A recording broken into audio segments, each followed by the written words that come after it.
여러분 안녕하세요, 선마을입니다. 오늘은 집에서 손쉽게 키울 수 있는 약이 되는 나물 종류 보여드릴게요.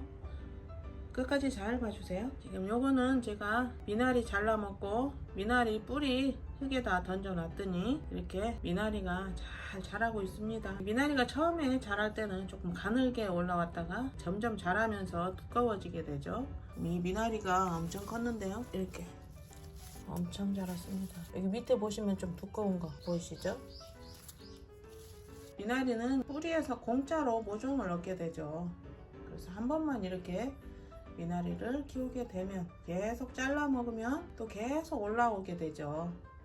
여기는 지금 방그늘입니다. 햇빛이 1시간 정도 비치고 그리고 밝은 곳인데요. 이렇게 방그늘에서 자라는 미나리는 초록초록하죠. 그런데 이 미나리를 햇빛에다가 키우시면 향이 좋은 돌미나리가 되는 거죠. 이 미나리는 알칼리성이고요, 해독과 혈액 정화를 하기 때문에 혈액순환에 좋다고 해서 미나리들을 많이 드시죠. 이 미나리 산지에서는 이 생미나리를 가지고 삼겹살을 싸서 먹기도 하더라고요. 이렇게 키우면 또 깨끗하고 좋습니다. 물만 주면 잘 자라는 식물이기 때문에 이렇게 미나리도 키워보시면 정말 좋고요. 요거는 곰발바닥을 닮았다 해서 곰취라고도 하고, 또 곰이 좋아한다고 해서 곰취라고도 한다고 해요. 이렇게 밑에서도 새로운 이파리가 계속 올라오고 있고요. 곰취는 봄을 대표하는 나물이죠. 이 곰취도 방그늘에서 잘 자라는 식물인데요, 햇빛을 많이 보게 되면 이 이파리가 오므라들기 때문에 이렇게 방그늘이 좋습니다. 원래 산속에 사는 식물이죠. 이 곰취는 그리고 이 보약이나 다름없는데요, 이 항암작용을 하고 또 혈관 질환에 좋고 세포의 산화를 억제해주고 기침, 천식, 또 여러가지 많은 효능이 있습니다. 너무 많아서 제가 일일이 열거하지는 못하는데 여러분께서 한번 찾아보시기 바랍니다. 인터넷 들어가시면 자세하게 나와 있으니까요. 굉장히 효능이 좋으니까 이런 곰취 꼭 키워보시기 바랍니다.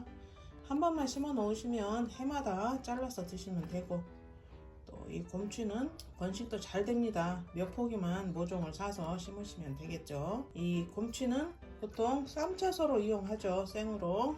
그리고 만약에 곰취를 씨를 받아가지고 번식을 시키실 분들은 이 씨앗은 휴면을 가져야 됩니다. 그래서 5도씨 이하에서 15일 이상 보관을 해야 되기 때문에 냉장고에 넣었다가 심으시면 되겠죠. 보통 포기 나누기를 하시는 게 좋습니다. 그리고 요거는 방풍, 갯기름 나물이라고도 하죠.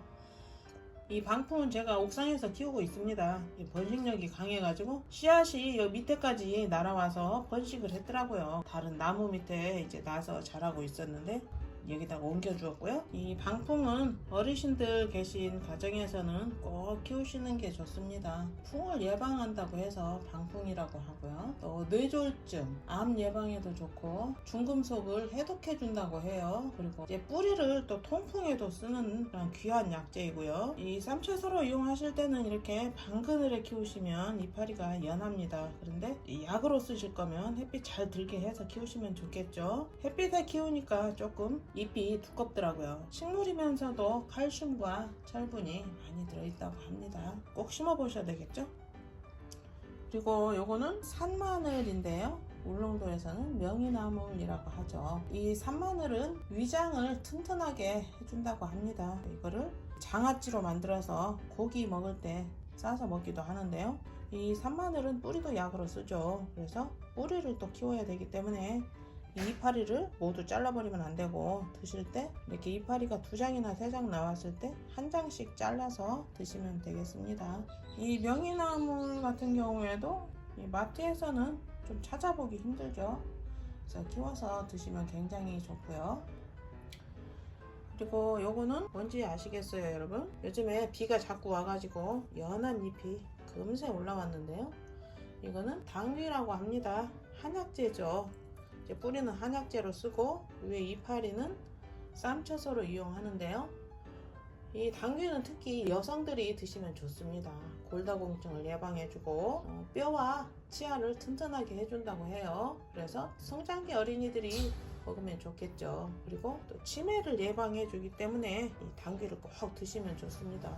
이거를 상추랑 같이 저는 쌈채소로 먹는데요. 이걸 먹고 나면 보약을 먹은 느낌이 듭니다. 이것도 햇빛을 많이 받게 하니까 이파리가 좀 뻣뻣하더라고요. 그래서 이렇게 방그늘에서 키우니까 너무 연하고 좋습니다. 굉장히 연하고요. 이제 막 크기 시작했기 때문에 조금 더 키워서 잘라서 먹으면 되고요. 이러한 약이 되는 산나물 종류는 너무 습하면 안 되겠죠. 겉흙이 마르면 물을 주시면 되고요. 이제 베란다에서 키우시는 분들은 통풍을 잘 시켜주시고요. 그리고 이 식물들은 뿌리를 또 약으로 쓰고 하기 때문에 화분이 좀 높아야 되겠죠. 한 2뼘 정도 되는 그러한 높이의 화분이면 될 것 같고요. 또 이 고무통 같은 경우에는 구멍 뚫었냐고 또 물어보시는 분들이 계십니다. 당연히 구멍은 뚫어주었고요. 드릴을 이용해서 구멍을 여러 개 뚫어주고 위에다가 양파망을 얹고 마사를 조금 놔서 나중에 흙이 구멍을 막지 않게 그렇게 해서 심으시면 되고요. 이거는 지금 일반 흙입니다. 완전히 일반 흙만 하면 어느 정도 시간이 지나면 자꾸 물을 줘서 흙이 딱딱해지게 되죠. 그래서 상토를 조금 섞어 주시면 좋습니다. 그리고 상토만 심으실 분들은 또 화분이 깊기 때문에 100% 상토를 쓰시면 흙을 완전히 말렸을 때 물이 잘 내려가지 않습니다. 그래서 상토에다가 마사를 조금 섞으셔가지고 쓰셔야 됩니다. 또 이 옆에는 청상추가 이렇게 엄청 잘 크고 있는데요. 이 상추는 제가 겨울에 키운 상추입니다. 이 자리는 햇빛이 많이 들지 않기 때문에 봄이 되면 상추가 웃자라서 되질 않습니다. 하지만 겨울에는 상추가 좀 천천히 자라죠. 날씨가 춥기 때문에. 그래서 이 자리에는 겨울에만 상추를 키워서 먹을 수 있습니다. 이 상추를 얼른 뜯어서 먹어야 되는데요. 그 이유는 이 옆에 부지깽이 나물이 자라고 있기 때문입니다. 제가 작년에 이 부지깽이 나물을 4개 정도 사다가 여기다 심어 놨었는데요. 가을에 이제 또 꽃이 피어 있었죠. 꽃도 여러분께 보여드렸는데 이렇게 많이 번졌습니다. 뿌리가 옆으로 쭉 가면서 번지더라고요. 부지깽이 나물은 울릉도 취나물이라고도 하는데요. 이건 정말 보약입니다, 여러분. 다른 건 안 키우셔도 요거는 꼭 키우시기 바랍니다. 이 부지깽이 나물은 소염작용이 있어서 호흡기 질환에 굉장히 좋고요. 또 어깨 결림에 좋고 염증성 질환에도 좋고 또 심장병 예방에도 좋다고 합니다. 그리고 이 외에도 굉장히 많은 효능이 있는데 너무 많아서 제가 일일이 열거할 수 없기 때문에 이 부지깽이 나물 효능도 여러분께서 찾아보시고요. 이 부지깽이 나물을 꼭 키우시라고 하는 거는 다른 산나물 종류는 봄에 보통 채취해서 먹죠. 그래서 겨울에는 없습니다. 그런데 이거는 겨울에도 살아 있습니다, 여러분. 그렇기 때문에 겨울에도 베란다에서는 이게 가능할 것 같습니다. 저는 지금 밖에서 키우고 있죠.